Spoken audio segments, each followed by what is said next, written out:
ढोलकपुर नामक गांव में दो भाई साथ साथ रहते थे। एक का नाम मोहन तथा एक का नाम रोहन था। मोहन और रोहन दोनों की शादियां भी हो चुकी थी। रोहन बचपन से ही शहर में रहना पसंद करता था, तो वह बचपन से ही शहर चला गया था। शहर में जाने के बाद उसने एक बंगला और एक गाड़ी ले ली थी।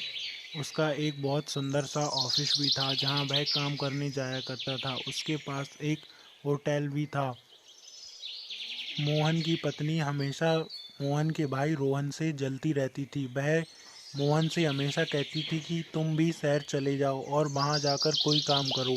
लेकिन मोहन को अपनी खेती करने में आनंद आता था, तो वह अपनी खेती करता था। एक बार वह नाराज़ होकर अपने भाई के पास शहर चला जाता है।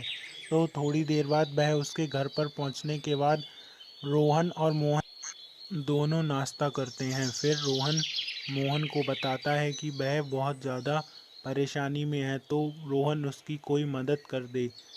जब वह रास्ते से घर में लौट रहा होता है तो रास्ते में एक नदी पड़ती थी।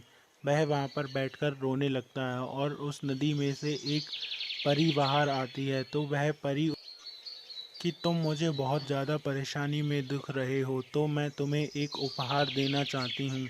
तो वह एक जादुई कटोरा मोहन को दे देती है। मोहन वह जादुई कटोरा लेकर नदी से बाहर आ जाता है और वह अपने घर चुपचाप चला जाता है।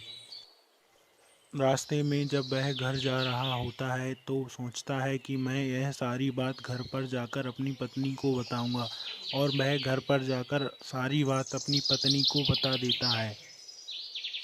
तो उसकी पत्नी इस बात को हकीकत नहीं मानती है और कहती है चलो इस जादुई कटोरे का उपयोग करके देखते हैं। तो सबसे पहले वे जादुई कटोरे से भोजन मांगते हैं। फिर उसके बाद वे जादुई कटोरे से अपने लिए बहुत बड़ा घर मांगते हैं, तो वह उनको दे देता है। फिर उसके बाद मोहन की पत्नी अपने लिए ढेर सारे गहने के लिए मांग करती है और वह अब बहुत अच्छे शानदार से घर में रहते थे।